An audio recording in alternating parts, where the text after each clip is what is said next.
We're joined now by Nancy Takter. It's retirement time for Kissin in the Sand, and what a way to go out. 7 straight victories, Nancy, and a win in the TVG Mayor's Pace. Tell us about your relationship with Kissin in the Sand. As hard as Manchego is to retire, this is even tougher for me. And, going to the shed row every morning without Manchego and without Kissin in the Sand, obviously not going to be the happiest of times for you, but a good business decision, no? You know what? It's part of the business. I retired Tall Dark Stranger this week, too. He didn't get a retirement ceremony, but, we can't forget him. He had an outstanding season, too. You know what? It's like any other thing, there's progression in the sport, and, I have 45 new babies in the barn, and these horses are definitely very tough to replace, but, it's my job to try to do that, so that's what we're going to try to do. Now, you've had Kissin in the Sand for 4 seasons.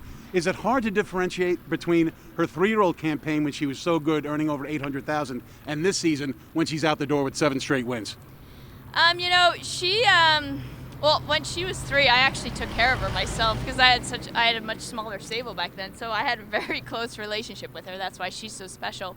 But you know what? She's just matured so much through the years. She was a pain in the butt to break. I remember 4 years ago when she came into my barn, I called Marvin Katz and I said she's either going to be great or she's going to be terrible. So I'm happy she decided to be great because she was just tough from day one, and just her performance tonight just shows how tough she really is. Tell us a little bit about her personality. Was she always really kind of a tough one to get along with? Yeah, she's always been tough, but with age, she's kind of mellowed out a little bit. She's, best friends with No Losing. I'm sure he's going to miss her next year too, so we'll have to find him a new friend. But, she's just tough, but you know what?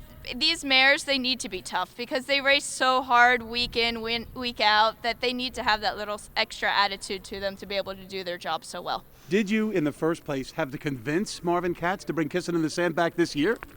Well, I guess Marvin and we've always kind of talked about how the Breeders' Crown kind of eluded her, and we kind of always thought that she deserved to have a Breeders' Crown to her title. So, and then there really wasn't anybody that we really wanted to breed her to last year. So, Marvin being one of the partners on Tall Dark Stranger, obviously we knew that he was going to come back and race at 3, and he had such a stellar 2-year-old performance that we knew that he was, or 2-year-old season, that we knew that he was going to go to stud at, after his 3-year-old season. So hopefully they're a match made in heaven, and I already told Marvin and Bud that I get to train the first baby.